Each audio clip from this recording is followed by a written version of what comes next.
नमस्कार, स्वागत है आप सभी का। आप देख रहे हैं सुबह 9 बजे। मैं हूं प्रीति सिंह। बुलेटिन में आज तमाम बड़ी और अहम खबरों की बात होगी। प्रधानमंत्री नरेंद्र मोदी ने कहा है कि भारत ने लद्दाख में मातृभूमि पर बुरी नजर डालने वालों को करारा जवाब दिया है। कोरोना संकट के मद्देनजर प्रधानमंत्री ने अनलॉक की अवधि में कोरोना को हराने और अर्थव्यवस्था को मजबूत करने पर ध्यान देने की जरूरत भी बताई है। वहीं उपराष्ट्रपति एम वेंकैया नायडू ने देशवासियों से अपील की है कि कोविड-19 महामारी के खिलाफ लड़ाई में एकजुट होकर लोगों के जीवन और आजीविका की रक्षा करने की अपील उन्होंने की। साथ ही हम तमाम और अपडेट कोरोना से जुड़े हैं जिन पर नजर डालेंगे। भले ही दिल्ली में मामले बढ़ रहे हैं, लेकिन राहत की बात यह है कि रिकवरी दर 62% तक बढ़ गई है। तमाम और अपडेट पर विस्तार से नजर डालेंगे। आइए शुरुआत करते हैं सुबह 9 बजे की खबरों की।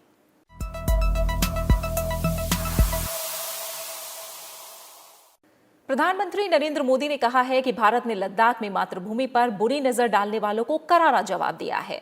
मन की बात कार्यक्रम में उन्होंने कहा कि भारत मित्रता निभाना जानता है तो आंख में आंख डालकर देखना और उचित जवाब देना भी जानता है।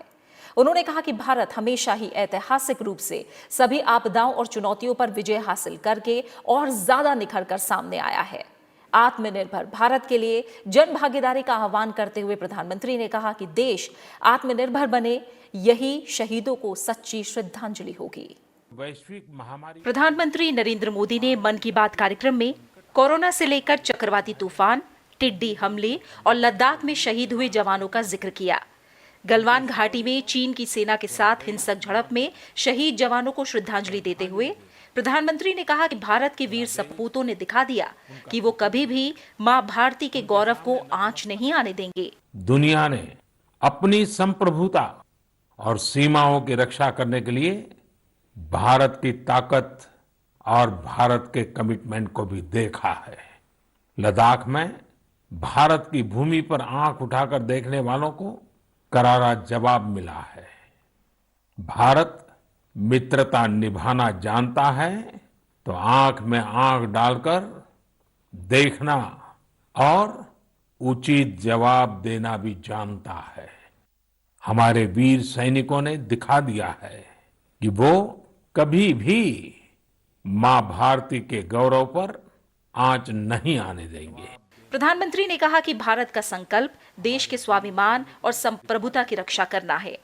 लक्ष्य आत्मनिर्भर भारत, परंपरा, भरोसा और मित्रता, भाव, बंधुता है और हम इन्हीं आदर्शों के साथ आगे बढ़ते रहेंगे। उन्होंने कहा कि हमारा हर प्रयास इसी दिशा में होना चाहिए जिससे सीमाओं की रक्षा के लिए देश की ताकत बढ़े और देश अधिक सक्षम और आत्मनिर्भर बने। यही हमारे शहीदों को सच्ची श्रद्धांजलि भी होगी। प्रधानमंत्री ने स्वदेशी उत्पादों के उपयोग की जोरदार वकालत करते हुए आत्मनिर्भर भारत के लिए जन भागीदारी का आह्वान भी किया।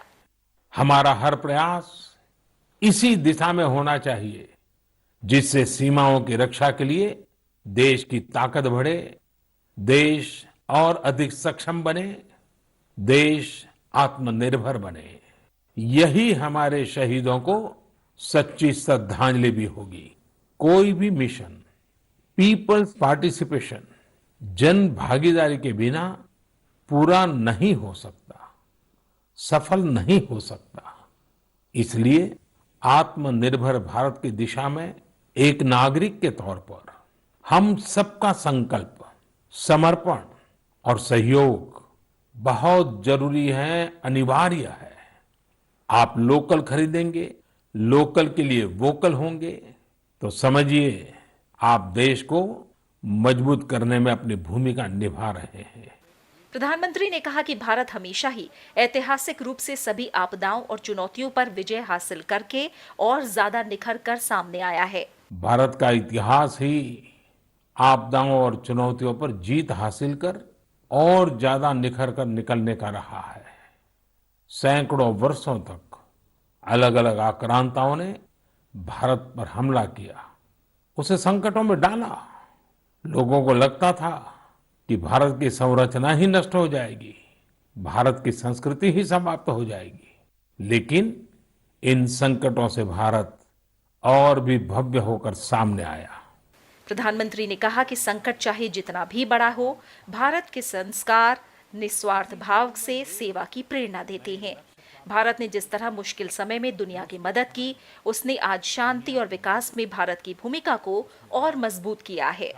उन्होंने कहा कि भारत ने हमेशा संकटों को सफलता की सीढ़ियों में परिवर्तित किया है और इसी भावना के साथ 130 करोड़ देशवासी आगे बढ़ेंगे तो यही साल देश के लिए नए कीर्तिमान बनाने वाला साल साबित होगा। Bureau report, Rajya Sabha TV. Corona संकट के मद्देनजर प्रधानमंत्री नरेंद्र मोदी ने अनलॉक की अवधि में कोरोना को हराने और अर्थव्यवस्था को मजबूत करने पर ध्यान देने की जरूरत बताई। साथ ही कहा कि इस अवधि में लोगों को बाहर निकलते समय लॉकडाउन की अवधि से ज्यादा सतर्क रहना होगा। उन्होंने स्थानीय चीजों को बढ़ावा देने की मुहिम के तहत पारंपरिक खेलों की विरासत का जिक्र करते हुए युवाओं को इसे अपनाने और इससे जुड़े स्टार्टअप शुरू करने का भी सुझाव दिया। प्रधानमंत्री नरेंद्र मोदी ने कहा है कि कोरोना संकट काल में देश लॉकडाउन से बाहर निकल आया है और अब अनलॉक के दौर में है। उन्होंने कहा कि अनलॉक की अवधि में कोरोना को हराने और अर्थव्यवस्था को मजबूत करने पर ध्यान देना होगा। प्रधानमंत्री ने फिर आगाह किया, अगर आप मास्क नहीं पहनते, 2 गज की दूरी नहीं रखते और अन्य सावधानियां नहीं बरतते तो आप अपने साथ दूसरों को, खासकर घर में बुजुर्गों और बच्चों को भी खतरे में डाल रहे हैं। कोरोना के संकट काल में देश लॉकडाउन से बाहर निकल आया है। अब हम अनलॉक के दौर में हैं। अनलॉक के इस समय में 2 बातों पर बहुत फोकस करना है, कोरोना को हराना और अर्थव्यवस्था को मजबूत बनाना, उसे ताकत देना। साथियों, लॉकडाउन से ज्यादा सतर्कता हमें अनलॉक के दौरान बरतनी है। आपकी सतर्कता ही आपको कोरोना से बचाएगी। प्रधानमंत्री ने कहा कि ऐसे अनेक क्षेत्र हैं जहां हमारा देश इन सब संकटों के बीच ऐतिहासिक निर्णय लेकर विकास के नए रास्ते खोल रहा है। इस दौरान बहुत सी ऐसी चीजें भी अनलॉक हो रही हैं जिनमें देश दशकों से बंधा था। वर्षों से हमारा माइनिंग सेक्टर लॉकडाउन में था। कॉमर्शियल ऑक्शन को मंजूरी देने के एक निर्णय ने स्थिति को पूरी तरह से बदल दिया है। कुछ ही दिन पहले स्पेस सेक्टर में ऐतिहासिक सुधार किए गए। उन सुधारों के जरिए वर्षों से लॉकडाउन में जकड़े इस सेक्टर को आजादी मिली। अपने कृषि क्षेत्र को देखें तो इस सेक्टर में भी बहुत सारी चीजें दशकों से लॉकडाउन में फंसी थी। इस सेक्टर को भी अब अनलॉक कर दिया गया है। प्रधानमंत्री ने स्थानीय चीजों को बढ़ावा देने की मुहिम के तहत देशवासियों से ऑनलाइन खेल की बजाय पारंपरिक घरेलू खेलों को अपनाने का आह्वान किया।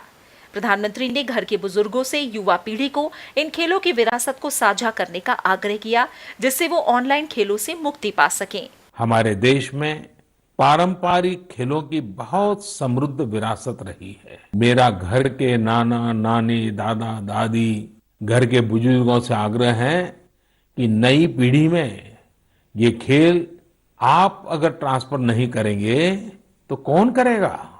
जब ऑनलाइन पढ़ाई की बात आ रही है तो बैलेंस बनाने के लिए, ऑनलाइन खेल से मुक्ति पाने के लिए भी हमें ऐसे करना ही होगा।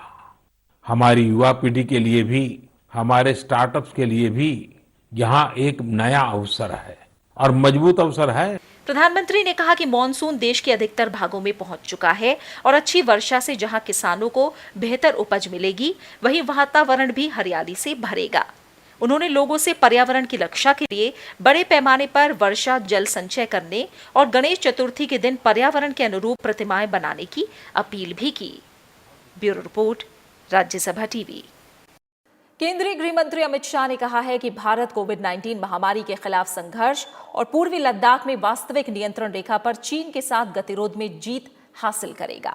समाचार एजेंसी ANI के साथ साक्षात्कार में जब उनसे पूछा गया कि भारत एक तरफ कोविड के खिलाफ लड़ाई लड़ रहा है और दूसरी तरफ वास्तविक नियंत्रण रेखा पर पूर्वी लद्दाख में चीन के साथ गतिरोध का सामना कर रहा है, तो उन्होंने कहा कि प्रधानमंत्री नरेंद्र मोदी की अगुवाई में भारत दोनों ही लड़ाई जीतने जा रहा है।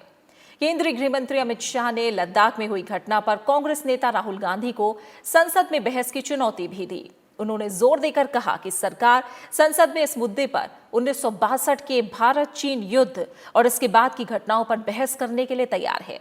उन्होंने कहा कि सरकार भारत विरोधी दुष्प्रचार से निपटने में पूरी तरह सक्षम है, लेकिन ये दुखदाई है कि एक बड़ी राजनीतिक पार्टी के पूर्व अध्यक्ष संकट के समय इस तरह की राजनीति कर रहे हैं। पूरी तरह से सक्षम है, मगर दुख तब जो होता है इतने बड़े राजनीतिक दल के पूर्व अध्यक्ष इतने संकट के समय में इतनी ओछी राजनीति करते हैं, तब दुख होता है। इससे कोई फर्क नहीं पड़ता। वो उनके लिए आत्मचिंतन का विषय है। इनके हैशटैग को पाकिस्तान और चीन आगे बढ़ा रहा है, मेरे लिए नहीं है। कांग्रेस पार्टी के लिए चिंता का विषय है कि इनके नेता के हैशटैग को पाकिस्तान और चीन बढ़ावा दे रहा है। आप ऐसी बात करते हो जो पाकिस्तान और चीन पसंद करता है, और ऐसे संकट के समय में पार्लियामेंट होनी है, चर्चा करनी है तो आइए करेंगे। 62 से लेकर आज तक 2-2 हाथ हो जाए, कोई नहीं डरता चर्चा से। केंद्रीय गृह मंत्री अमित शाह ने कहा है कि कोरोना के खिलाफ केंद्र सरकार बहुत अच्छे ढंग से लड़ रही है और राजधानी दिल्ली में स्थिति नियंत्रण में है। समाचार एजेंसी ANI के साथ साक्षात्कार में गृह मंत्री अमित शाह ने कहा कि दिल्ली में अब सामुदायिक संक्रमण की कोई स्थिति नहीं है और घबराने की कोई बात नहीं है। केंद्रीय गृह मंत्री अमित शाह ने कहा है कि प्रधानमंत्री नरेंद्र मोदी के नेतृत्व में पूरा देश कोरोना के खिलाफ लड़ाई में एक साथ खड़ा है। अमित शाह ने दिल्ली के उप मुख्यमंत्री मनीष सिसोदिया के बयान का जिक्र किया। उन्होंने भरोसा जताया कि 31 जुलाई तक 5.5 लाख मामले नहीं होंगे। उन्होंने कहा कि दिल्ली में कम्युनिटी ट्रांसमिशन की स्थिति नहीं आई है। जून माह के शुरुआत के दिनों की तुलना में आज दिल्ली की स्थिति बहुत बेहतर है। जनता को घबराने की कोई जरूरत नहीं है। भारत सरकार काफी कुछ मदद भी कर सकती है। दिल्ली सरकार का स्वास्थ्य विभाग और दिल्ली सरकार का मेन रोल है ही है, और अस्पताल बहुत सारे MCD के हैं। नीचे के कर्मचारियों की संख्या भी MCD की ज्यादा है। तो एक व्यापक अभियान कोरोना के खिलाफ चलाना है, तो तीनों ने मिलजुल कर काम करना पड़ेगा। तो मैंने मीटिंग बुलाई, इसमें दिल्ली के मुख्यमंत्री जी भी आए, उप मुख्यमंत्री जी भी आए, भारत सरकार के स्वास्थ्य मंत्री भी थे, ये तीनों डॉक्टर भी थे, और बाद में MCD के मेयरों के साथ भी मीटिंग की। इसमें हमने बहुत सारे निर्णय लिए, और आज मैं कह सकता हूं विश्वास के साथ कि 5.5 लाख वाली स्थिति 31 जुलाई तक नहीं आएगी। अमित शाह ने कहा कि गृह मंत्रालय ने नीति आयोग के सदस्य डॉक्टर VK पॉल के नेतृत्व वाले समिति के सुझाव पर निजी अस्पतालों में इलाज के खर्च को लगभग 2/3 कम किया है। उन्होंने भरोसा दिया कि टेस्टिंग को 4 गुना बढ़ाया गया और 14 जून की 9,500 बेड संख्या बढ़ाकर 30 जून तक लगभग 30,000 हो जाएगी। गृह मंत्री अमित शाह ने कहा कि दिल्ली में 30 जून तक कंटेनमेंट जोन के हर घर का सर्वेक्षण हो जाएगा। बाद में दिल्ली में घर घर सर्वेक्षण किया जाएगा। कंटेनमेंट जोन के हर घर का सर्वे हो जाएगा। इसमें हल्का सा भी लक्षण है, जिसमें कोरोना का खांसी भी है, जुकाम है, बुखार है, कुछ भी है, सर दर्द है, सूंघने की क्षमता चली गई है, टेस्ट चला गया है, ये सारे लोगों की सूची तैयार करी और हमने मास लेवल पर टेस्टिंग बढ़ाया। पहले मैं बाद में टेस्टिंग पर आऊंगा, मगर मास लेवल पर टेस्टिंग बढ़ाया, और मुझे भरोसा है कि ये 30 तारीख तक हम पूरा कंटेनमेंट जोन का टेस्टिंग कर देंगे, और बाद में 21 जुलाई को तय किया कि पूरे दिल्ली का हाउस टू हाउस सर्वे करेंगे।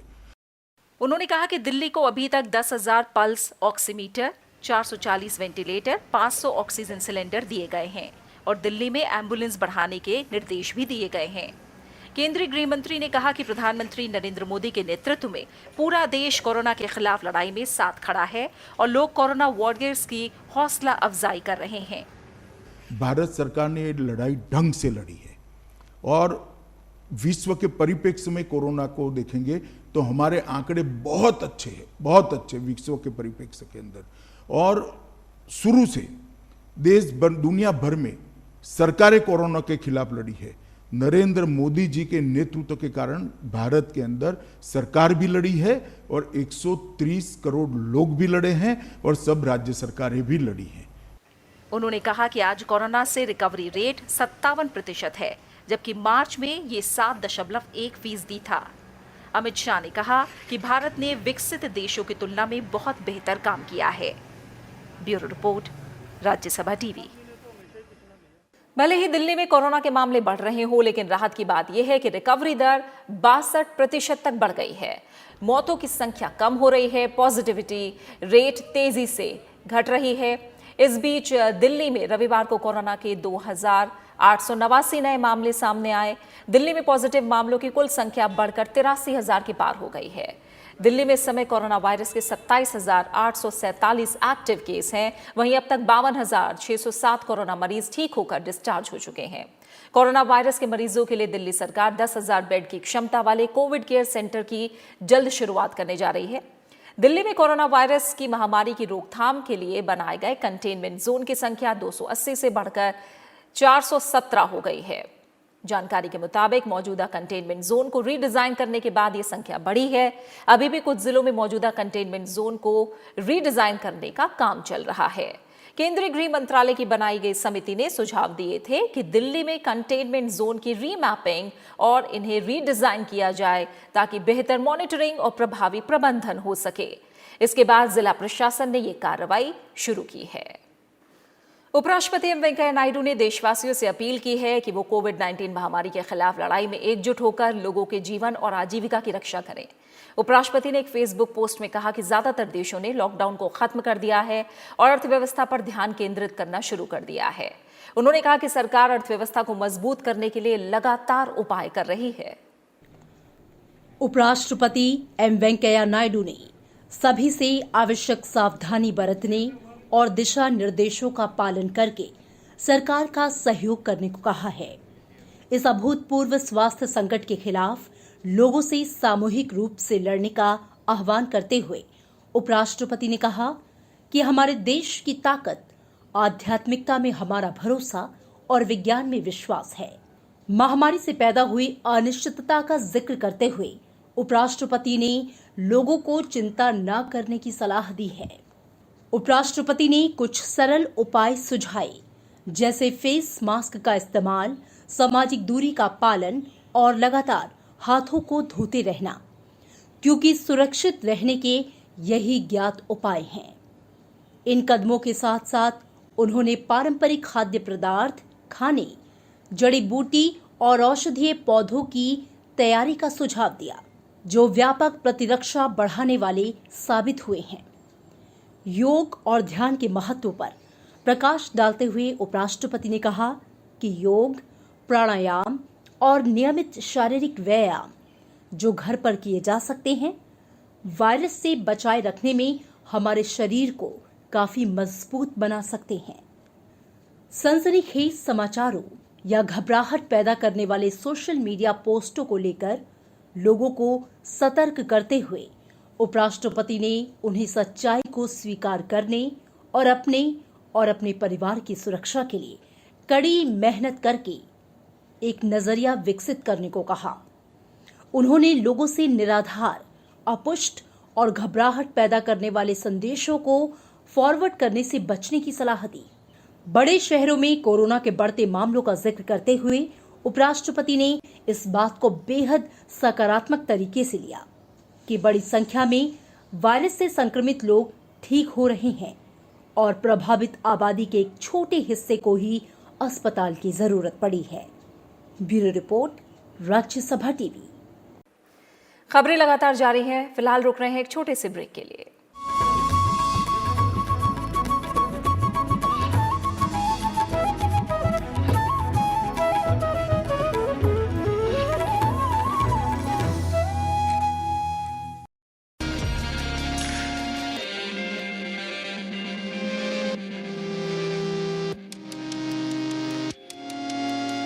कोरोना वायरस से बचाव को लेकर सबसे पहले हमें यह सोचना चाहिए कि इस वायरस को फैलने से कैसे रोका जाए और किस प्रकार स्थिति को नियंत्रण में रखा जाए।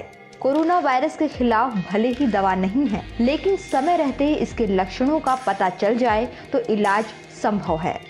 क्या है लक्षण? तेज धड़कन, सिर दर्द, सांस लेने में तकलीफ होना, छींक आना, खांसी आना, बुखार, गंभीर मामलों निमोनिया व सांस लेने में बहुत ज्यादा मुश्किल होना। कोरोना वायरस से डरने की जरूरत नहीं है। इस वायरस को लेकर किसी प्रकार का भ्रम न फैलाएं। हालांकि सावधानी जरूर बरतें, क्योंकि यह वायरस एक से दूसरे में बीमारी फैलाती है। इसलिए अलर्ट रहें और बचाव पर ज्यादा ध्यान दें।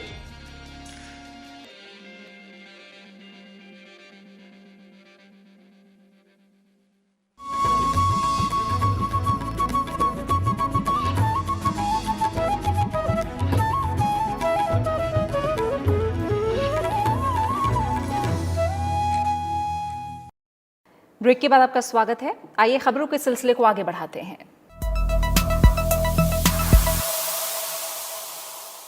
केंद्र सरकार की ओर से कोविड-19 की रोकथाम, नियंत्रण और प्रबंधन के लिए राज्यों और केंद्र शासित प्रदेशों के साथ मिलकर उठाए गए कदमों से उत्साहजनक परिणाम मिल रहे हैं।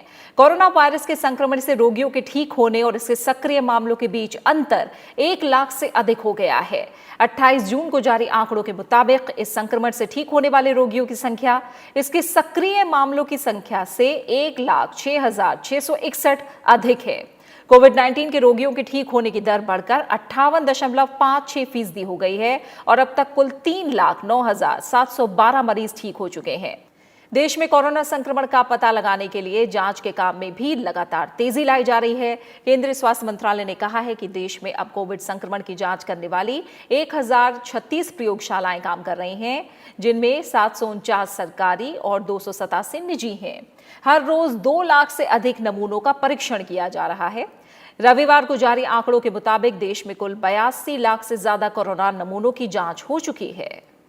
कोविड महामारी की स्थिति का जायजा लेने के लिए केंद्रीय दल तेलंगाना के दौरे पर है। स्वास्थ्य मंत्रालय में संयुक्त सचिव लव अग्रवाल की अगुवाई में केंद्रीय टीम राज्य के अधिकारियों के साथ बातचीत करके हालात की समीक्षा करेगी और कोरोना से निपटने के लिए चल रहे प्रयासों को बढ़ाने में सहयोग करेगी।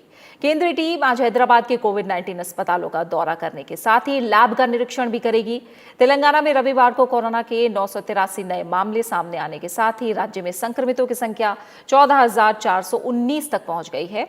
हालांकि राज्य में अब तक कुल 5,172 लोगों को ठीक होने के बाद अस्पताल से छुट्टी दी जा चुकी है। और अब बात करते हैं राज्यों की। कोरोना से सबसे ज्यादा प्रभावित महाराष्ट्र में 3 महीने के बाद जिम, सैलून, ब्यूटी पार्लर खुल गए हैं। हालांकि नवी मुंबई के 10 कंटोनमेंट जोन में पिछले 2 हफ्तों के दौरान कोरोना के बढ़ते संक्रमण को देखते हुए पूरी तरह लॉकडाउन रहेगा। वैसे महाराष्ट्र में कोरोना के मामलों की संख्या लगातार बढ़ती जा रही है। पिछले 24 घंटों के दौरान सबसे ज्यादा 5,493 मामले सामने आए। ये लगातार तीसरा दिन है जब प्रदेश में एक दिन में 5,000 से ज्यादा मामले सामने आए। इसी को देखते हुए महाराष्ट्र के मुख्यमंत्री उद्धव ठाकरे ने प्रदेश में कोविड के मरीजों के इलाज के लिए बड़े स्तर पर प्लाज्मा थेरेपी को लागू करने का फैसला किया है। वहीं कर्नाटक ने प्रदेश के सभी प्राइवेट अस्पतालों को निर्देश दिए हैं कि वो कोरोना वायरस के लक्षणों वाले मरीजों का इलाज करने से मना ना करें। अस्पतालों से कहा गया है कि वो प्राइवेट अस्पतालों से संबंधित कानून का पालन करें। वहीं मणिपुर में राज्य के मुख्यमंत्री एन वीरेन सिंह ने लॉकडाउन को 15 दिनों के लिए बढ़ा दिया है। इसके साथ ही अब 15 जुलाई तक राज्य में लॉकडाउन जारी रहेगा। हरियाणा सरकार ने राज्य में प्राइवेट अस्पतालों के लिए कोविड के मरीजों के इलाज के लिए शुल्क निर्धारित कर दिया है। साथ ही गुड़गांव और फरीदाबाद जिले में मॉल अब केंद्र के दिशा निर्देशों के तहत 1 जुलाई से खुल सकेंगे। पंजाब सरकार ने प्रदेश के सभी विश्वविद्यालयों में आखिरी सेमेस्टर की परीक्षाओं को 15 जुलाई तक स्थगित कर दिया है। वहीं राजस्थान बोर्ड की 10वीं क्लास की परीक्षाओं को स्थगित करने की याचिका पर सुप्रीम कोर्ट ने दखल देने से इनकार किया है। राज्य में आज से बोर्ड की बची हुई परीक्षाएं शुरू होंगी। केंद्र सरकार कोविड महामारी से निपटने के लिए आदिवासी शिल्पकारों की मदद के लिए कई कदम उठा रही है। जनजातीय मामलों के मंत्रालय ने शिल्पकारों की आजीविका जारी रखने के लिए आर्थिक गतिविधियों को बढ़ावा दिया है। जनजातीय मामलों के मंत्री अर्जुन मुंडा ने वीडियो कॉन्फ्रेंसिंग के जरिए ट्राइफेड की नई वेबसाइट का लोकार्पण करते हुए कहा कि ट्राइफेड वॉरियर्स का दल वन उत्पाद, हथकरघा और हस्तशिल्प को नई ऊंचाइयों तक ले जाएगा, जिससे आदिवासी समाज के जीवन और आजीविका में परिवर्तन होगा। वेबिनार के दौरान ट्राइब्स इंडिया के उत्पादों को सरकारी online portal government market place GEM से जोड़ा गया है। दुनिया के सबसे बड़े वापसी कार्यक्रम वंदे भारत अभियान की शुरुआत से अब तक केंद्र सरकार तकरीबन 1.5 लाख भारतीयों को स्वदेश ला चुकी है। इस अभियान के 3 जुलाई से शुरू होने वाले चौथे चरण में एयर इंडिया 170 उड़ानों का संचालन करेगी और 17 देशों से भारतीयों को स्वदेश लाएगी। इस अभियान के तहत वैश्विक महामारी के बीच दुनिया भर से तकरीबन 700 उड़ानों का संचालन किया जा चुका है। विदेश मंत्रालय ने बताया कि 5 लाख से अधिक लोगों ने समुद्र मार्ग, भूमार्ग और वायु मार्ग से स्वदेश वापसी के लिए पंजीकरण कराया है और इनमें से 3,60,000 लोग पहले ही स्वदेश लौट चुके हैं। इस बीच भारतीय नौसेना का जहाज INS केसरी मिशन सागर के तहत दक्षिणी हिंद महासागर क्षेत्र के 5 देशों की यात्रा करके 55 दिनों के बाद रविवार को कोच्चि लौट आया। मिशन सागर के तहत भारतीय नौसेना के जहाज केसरी को एक विशेष कोविड रिलीफ मिशन पर भारत सरकार ने 10 मई को 5 मित्र देशों मालदीव, मॉरिशस, मेडागास्कर, कोमोरोस और सेशल्स में कोविड-19 महामारी से निपटने में सहायता के लिए भेजा था। वहीं बात करें अगर दुनिया भर के हालात की, तो कोरोना मरीजों की संख्या अब 1 करोड़ तक पहुंच गई है। साथ ही मृतकों का आंकड़ा 5 लाख के पार पहुंच गया है। वहीं अमेरिका में कोरोना संक्रमितों की संख्या लगातार बढ़ती जा रही है। यह मरीजों की कुल संख्या 25 लाख के पार पहुंच चुकी है, जबकि अब तक 1,28,000 लोग अपनी जान गंवा चुके हैं। वहीं ब्राजील में भी संक्रमितों का आंकड़ा 13 लाख के पार जा चुका है। सरकार ने कोरोना महामारी के कारण दुनिया भर में आर्थिक गतिविधियों के बाधित हो जाने को देखते हुए एयर इंडिया के लिए बोली लगाने की समय सीमा को फिर से 2 महीने के लिए बढ़ाकर 31 अगस्त कर दिया है। ये तीसरी बार है जब समय सीमा बढ़ाई गई है। सरकारी विमानन कंपनी एयर इंडिया के विनिवेश की प्रक्रिया 27 जनवरी को शुरू की गई थी। जनवरी में जब पहली बार एयर इंडिया की बिक्री को लेकर रुचि पत्र जारी किया गया था, तब बोली लगाने की समय सीमा मार्च तक रखी गई थी। इसे बाद में 30 अप्रैल तक और फिर 30 जून तक बढ़ा दिया गया था। जम्मू कश्मीर के अनंतनाग जिले में सेना के साथ मुठभेड़ में 3 आतंकी ढेर कर दिए गए हैं। समाचार एजेंसी ANI के मुताबिक मारे गए आतंकियों की शिनाख्त नहीं हो पाई है। अनंतनाग सेक्टर के रूनीपोरा इलाके में कुछ आतंकी छुपे होने की जानकारी के आधार पर सेना ने स्थानीय पुलिस और CRPF के साथ मिलकर एक संयुक्त अभियान चलाया। सुरक्षा बलों ने पूरे इलाके को अभी भी घेर रखा है। सर्च ऑपरेशन जारी है। पिछले 22 दिनों में 38 आतंकियों को मार गिराया गया है। देश के विभिन्न राज्यों में टिड्डियों पर नियंत्रण का काम जारी है। शनिवार को दिल्ली NCR में टिड्डी के खतरे को देखते हुए आपात बैठक भी बुलाई गई थी। हालांकि टिड्डियों का झुंड उत्तर प्रदेश, हरियाणा की ओर मुड़ गया है। हरियाणा के रेवाड़ी में टिड्डियों के झुंड के आते ही सघन अभियान चलाया गया। हरियाणा और यूपी के राज्य कृषि विभागों को लगातार सूचना दी जा रही है और वो जहां भी झुंड रुकता है वहां नियंत्रण के लिए जरूरी इंतजाम कर रहे हैं। राहत की बात यह भी है कि टिड्डियों के दल से अभी तक फसलों को कोई बड़ा नुकसान नहीं पहुंचा है। कर्नाटक विधान परिषद की 7 सीटों के लिए आज वोट डाले जाने थे, लेकिन 7 सीटों पर होने वाले द्विवार्षिक चुनाव के लिए निर्विरोध निर्वाचन के चलते मतदान की जरूरत नहीं पड़ी। विधान परिषद की 7 सीटों के द्विवार्षिक चुनाव में सत्तारूढ़ बीजेपी के 4, कांग्रेस के 2 और जेडीएस के 1 उम्मीदवार निर्विरोध चुने गए हैं। वहीं बिहार विधान परिषद की खाली हुई 9 सीटों के लिए 6 जुलाई को होने वाले चुनाव के लिए आज नाम वापसी का आखिरी दिन है। उत्तर प्रदेश की राज्यपाल आनंदीबेन पटेल को मध्य प्रदेश का अतिरिक्त प्रभार सौंपा गया है। राष्ट्रपति भवन ने रविवार को जारी बयान में यह जानकारी दी है। आदेश के मुताबिक आनंदीबेन पटेल मध्य प्रदेश के राज्यपाल लालजी टंडन की अनुपस्थिति में उनका कार्यभार संभालेंगी। लालजी टंडन की तबीयत खराब है और अस्पताल में उनका इलाज चल रहा है। बात मौसम से जुड़ी खबरों की। असम में बाढ़ की स्थिति गंभीर हो गई है और राज्य के 23 जिलों में लगभग 9,30,000 लोग पीड़ित हुए हैं। 2 और लोगों की मौत के साथ इस साल बाढ़ की वजह से जान गंवाने वाले लोगों की संख्या बढ़कर 18 हो गई है। केंद्रीय गृह मंत्री अमित शाह ने असम के मुख्यमंत्री सर्बानंद सोनोवाल और मंत्री हेमंत बिस्वा शर्मा से बात करके ब्रह्मपुत्र नदी का जलस्तर बढ़ने से पैदा हालात की जानकारी ली। वहीं केंद्रीय गृह मंत्री अमित शाह ने बिहार की महानंदा नदी के बढ़ते जलस्तर को लेकर राज्य के मुख्यमंत्री नीतीश कुमार से भी बात की और हालात से निपटने के लिए हर मुमकिन मदद का भरोसा दिया। वहीं मौसम विभाग ने आने वाले 2 दिनों में बिहार और उत्तर पूर्वी राज्यों में भारी बारिश की चेतावनी जारी की है। हालांकि आने वाले 5 से 6 दिनों में पंजाब, हरियाणा और दिल्ली NCR में भारी बारिश की संभावना कम है। मौसम विभाग का कहना है कि दक्षिण पूर्वी मानसून तय समय से करीब 2 हफ्ते पहले ही पूरे देश में आ गया है। सामाजिक आर्थिक नियोजन और नीति तैयार करने में सांख्यिकी के महत्व के बारे में जन जागरूकता पैदा करने के लिए देश में हर साल 29 जून को राष्ट्रीय सांख्यिकी दिवस के रूप में मनाया जाता है। इस दिन को मनाने का मकसद रोजाना की जिंदगी में और योजना और विकास की प्रक्रिया में सांख्यिकी के महत्व के प्रति लोगों को जागरूक करना है। ये दिन भारत के प्रख्यात सांख्यिकीविद दिवंगत प्रशांत चंद्र महालनोबिस की जन्मतिथि के अवसर पर मनाया जाता है। और इसी के साथ फिलहाल सुबह 9 बजे की खबरों में इतना ही। आप सभी अपना अच्छे से ख्याल रखें और जितना हो सके घरों में रहकर खुद को सुरक्षित रखें। नमस्कार।